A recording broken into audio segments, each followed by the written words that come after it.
what's up? Good morning sa inyo mga idol. Ayan, panibagong vlog at panibagong content na naman tayo ngayong araw na to.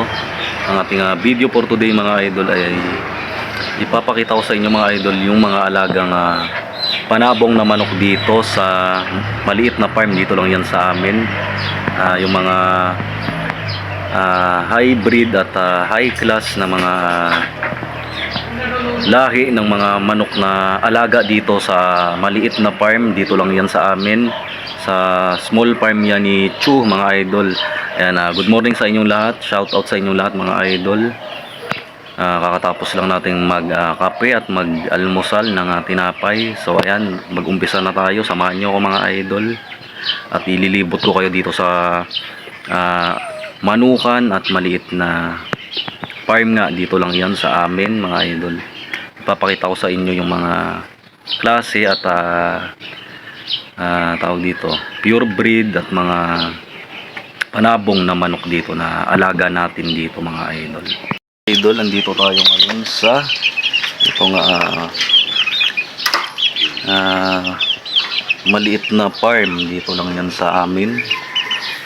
At ngayon mga idol, kung makita nyo, kung mapansin nyo, ayan, gumagawa tayo dito ng kulungan ng manok. Itong kulungan ng manok na to ay mayayari na rin ngayong araw na to. Bali, ang pinakakulang na lang yan mga idol ay lalagyan ng plywood sa loob, yung pangharang. Bali, ang kailangan natin ay 2 plywood lang. Para, ayan, may space. Bali, 3 ano to, lalagyan o 3 kulungan. 3 manok ang mailalagay dyan sa ginawang kulungan ni Chu. Yan, mayayari na yan ngayong araw na to. Dahil pinapaspasan ng paggawa para matapos na nga ngayong araw. Maganda tong kulungan na to mga idol. So ito na, ayan, dito papakita ko sa inyo yung mga alaga at mga breed na klase ng manok dito. Itong klase ng mga manok na to ay talaga namang magaganda at mga high breed at high class na manok. Hindi basta-basta at puro panabong. Ayan, magagandang klase at lahi ng manok. So ayan, let's go. Mag-umpisa na tayo mga idol. Ipapakita ko sa inyo ang mga alagang manok dito. Mga idol, ayan, ito ang pinaka-unang ipapakita ko sa inyo. Meron tayo dito nga magandang klase ng dumalaga. Ito pure breed ng Kelso. Ayan, kung makita nyo mga idol, sobrang ganda at napakalinis ng kanyang balahibo. Ayan mga idol, napakaganda niya, parang hindi siya nahahawakan. Ito naipang breed na rin ito sa magandang klase ng tandang. Ayan, kumbaga meron na tayong palahin nitong pure breed Kelso na to. Ayan, red Kelso ba to, Chu? Yung lalaki, pakita mo. Ayan. Tapos dito naman tayo ngayon mga idol. Wow, panalong panalo tong manok na to mga idol. Napakaganda, napakakinang ng balahibo. Yung lahi pala nito, yung bloodline nito ay SBR, Super Brown Red. SBR, Super Brown Red. Ayan, makita nyo mga idol, napakakinang ng kanyang mga balahibo at napakaganda ng tindig. Isa yan sa mga dito, high class at napakagandang lahi at breed ng alagang manok dito sa small farm nga ni Chu. At 2 times winner na din to mga idol. Ito, gustong gusto ko to mga idol, napakaganda. Lipat naman tayo mga idol dito sa next natin. Dito tayo, ayan si Chu, gumagawa nga ng kulungan. Ito, ipakita ko lang din sa inyo ng harapan itong kulungan. Ayan, mayayari na yan. Lalagyan lang ng, sabi ko nga kanina, 2 plywood pa dito sa magkabila. At pagkatapos meron na rin tayong pangbubong dyan, yung pinaka ibabaw. Natatapos na yan ngayong araw. Ito naman mga idol, lipat tayo dito sa ito mga idol. Napakaganda din ito. ano na siya, magulang na siya, siguro mga nasa ano na siya, 7 years na siya mga idol, o di ba? Napakagulang na nitong panabong na to. Napakagandang lahi din ito. Pure ano rin to, Chuno. Pure Kelso, ayan.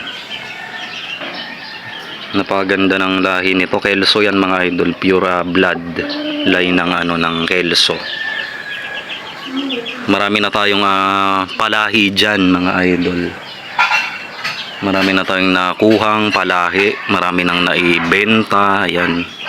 Marami na tayong naibentang tandang at dumalaga na anak nitong pure Kelso na to. Pumunta naman tayo dito sa mga sisiw. Aje! Okay mga idol, ito. Nakakulong ito May ano na to, may 2 weeks na siguro ito, no Chu? O yan, 2 weeks, mga ano na siguro lagpas, 2 weeks lagpas na to mga idol. Napakaganda nitong mga sisiw na to kasi ang bloodline nito, ang pinakalahi nito ay Kelso rin ba to? Yan, pure Pure Kelso. ayun, pure bloodline ng Kelso, ayan. 4 lang to, nasa ano na sila, 2 weeks more old na sila mga idol. Marami po ng boomer. At meron naman tayo ditong ito, dumalaga na nasa 3 months. Ayan. Ito napakatapang nito. Unting ano mo lang, kibot mo lang papaluin ka na kaagad nito. Dalawa to, ipapakita ko naman mamaya yung kapatid niya na lalaki, tandang, ayun, napakaganda nun. Yan, 3 months old na sila. At ayan, malalaki na rin talaga. Ano naman to, ang bloodline naman nito, Chu? Ano bang bloodline nito, Chu? Sweater. Ayan, sweater, ayan. Sweater yan mga idol, o di ba, napaka ganda ng mga ano dito, bloodline at breed ay lahi ng mga manok. Hindi basta-basta. Tapos mga idol, ito, meron din dito. Ipapakita ko na rin sa inyo lahat para ayan, makita at malaman yung mga alagang high class breed bloodline ng mga manok dito sa small farm nga yan. Dito lang yan sa amin. Ito meron tayong napapisang mga sisiw. Ito bago lang to siguro, may ano na ito, may 1 week na siguro ito. Ayan, malalaki na rin sila mga idol. Ayan, napapisa natin yan galing doon sa mga palahi sa magandang klase at bloodline nga ng manok. Marami yan mga idol. Sana maraming lalaki ang lumabas dyan kasi sa ngayon hindi pa natin malalaman dahil ayan nga, maliliit pa sila. Pero sana mas marami yung lalaki. Okay, ngayon naman lilipat naman tayo sa ito mga idol. Ipapakita ko na rin sa inyo tong mga alagang manok naman dito. Ito ibang klaseng manok naman ito mga idol. Ito sikat na sikat to at malamang maraming nakakaalam ng klase ng manok na to. Ito yung tinatawag na Rhode Island Red. Ayan, bumili si paring Nonoy ng 10 piraso. Ayan mga idol, nabili ito ni paring Nonoy ng talagang mga sisiw pa lang. Ayan, ngayon ang lalaki na nila, siguro may ano na sila, 2 weeks na din. Pero makita nyo mga idol, napakabilis lumaki at napakalakas nilang kumain. So ito mga idol, kaya bumili si paring Nonoy nito para naman ayan, maparami. Ayan, mapaitlog at ma-breed din natin sila. Dahil ito, merong mga lalaki dito, may 5 lalaki at 4 na babae siguro. Hindi pa natin masyadong sipat kung kung ilan talagang mga babae dito at lalaki. Dahil hindi pa sila ganun ka kalalaki, at hindi pa rin natin sobrang malalaman kung talaga bang lalaki na o babae yung isang Rhode Island sa ganito kalaki mga idol. Ayan, marami mga idol, paparamihin natin yan at papaitlogin. Ayan, ibibenta yung mga itlog o kaya pang natin, pang ayan, kain-kain. Tapos pwede rin tayong magkatay, Chloe, pwede rin tayong magkatay mga idol kapag sobrang naparami na natin sila. Tapos pwede rin tayong magbenta ng inahin at pandang. Ayan yung mga gustong bumili kung sakali man na ayan, maparami na natin sila at pwede nang magbenta, ganyan. Okay, ang gaganda nitong mga Rhode Island, ang bilis nilang lumaki.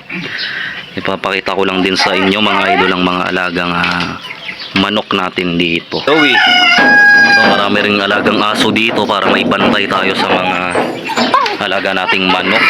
Si Chloe yan. Tapos may pupuntahan naman tayo mga idol. 1 month na yan.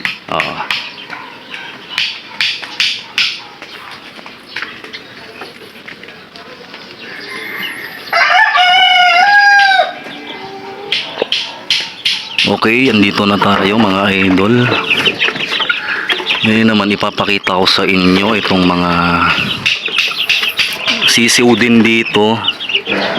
Ayan sila mga idol. Ilalapit ko lang itong camera natin para makita nyo ng mas malinaw. Ayan, ang dami nila. Siguro ito mga nasa ilang piraso ba to? Siguro nasa 11 o 10. Ang dami nila. Ang gulang nito mga idol, nasa 1 month old na sila. Gagandang palahin natin yan dito ng magandang bloodline ng manok at breed. Ayan, o yung klase. Idol, nilipara na sila. Ito naman si Bok.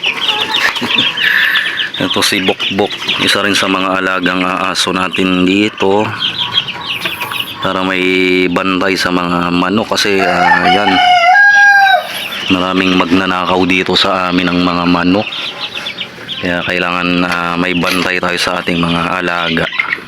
Bok. At syempre meron pang isa, andito rin si Big Girl. Big Girl. Andito rin si Big Girl, isa din yan sa mga alagang aso dito mga lipat tayo dito. So ito na mga idol, sabi ko nga sa inyo, ito yung ipapakita ko sa inyong kapatid naman ng dumalagang sweater. Ayan, sweater, kelso. Ayan mga idol, napakaganda. Nasa 3 months old na rin ito. Napakaganda ang nito, bloodline nito o yung lahi. Yan, makita nyo mga idol, 3 months pa lang yan pero maaga siyang nag-start tumilaok. Ayan. Kaya tumitilaok na yung sweater kelso na yan mga idol. Napakalaki niya, napakaganda ng tindig. Isa rin sa magandang lahi at bloodline ng manok na alaga dito sa small farm nga.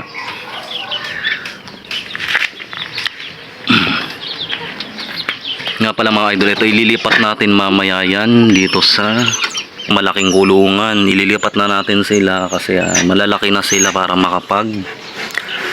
makapagkahig-kahig sila sa lupa. Ito malaki ang kulungan na yan. Diyan natin sila lahat ilalagay mamaya. Pagtutulungan namin ni Chu para mailipat silang lahat. Okay, dito naman meron naman tayong dumalaga dito, pang breed natin. Meron din tayo dito nga dumalaga na pang breed or palalahian din natin, pang palahi. Bloodline ito, pure breed ng machine kelso. Ay napakaganda mga idol, no? Pakita ko sa inyo mga idol. Yan mga idol. Oh. Pure breed ng ano yan, machine kelso mga idol. Pang palahi nating dumalaga. Tapos dito naman sa loob sa malaking kulungan meron tayong naglilimlim na manok. Ay mga idol, kung maispatan nyo, ayun nasa dulo. Zoom natin yung camera ng kaunti. Ayun, medyo malabo yung camera natin. Basta yun na yun siya mga idol. Oh. Ano naman yan, ang bloodline naman yan. Ang lahi naman yan ay ano yung nasa loob, Chu? Ayan. Ito naman ang bloodline naman ito at ang lahi niya ay Gilmore. Ayan. Gilmore yan mga idol. Ito na, nailipat na natin sila mga idol. Yung naandito kanina sa kabilang kulungan, nilipat namin yan ni Chu. Ang dami nila mga idol. Ito yung mga bagong palahi natin. Isang buwan na to mga idol, kaya ayan, may kalakihan na rin sila. Hindi pa natin alam kung ilan talaga yung tandang dyan o yung lalaki na ayun. Dito pala sa mga to ay mayroong dalawang lalaki, pure bloodline ng kelso. Yan, nailipat na natin sila para makapag kahig-kahig sila at makapagkal-kal-kal-kal. So yun mga idol, ayan, ipakita na natin sa inyo lahat at nailibot ko na kayo dito sa maliit na farm at alagaan ng mga manok dito sa amin. Ayan, kasi mga idol, sobrang dami ng manok na naibenta. Ayan, sobrang magagandang klase ng manok na panabong at napaka mga hybrid, hindi basta-basta yung mga alagang manok natin dito mga idol. Talaga namang magaganda at panalong-panalo yung mga bloodline ng mga manok na inaalagaan din dito at galing din yan sa mga yung lahi sa mabibigat na mga nag-aalaga ng mga mananabong na manok o sa mga kilala ring nagmamanok mga idol. So ayan, hanggang dito na lang ang ating video for today. Ayan, sana nagustuhan nyo tong ating pinaka content ngayong araw na to. Naglibo tayo sa maliit na farm at pinakita natin sa inyo yung mga alagang high class breed ng manok dito, yung mga bloodline. Sobrang ang dami na kasing naibentang, sabi ko sa inyo mga idol, at hindi na rin ganun karami ang mga alagang manok dito. Kumbaga nagpapalahi pa tayo at nagpaparami pa ulit ng mga panabong na manok at pangbenta. Ayan, okay mga idol, hanggang dito na lang. Kita ulit tayo sa susunod na video.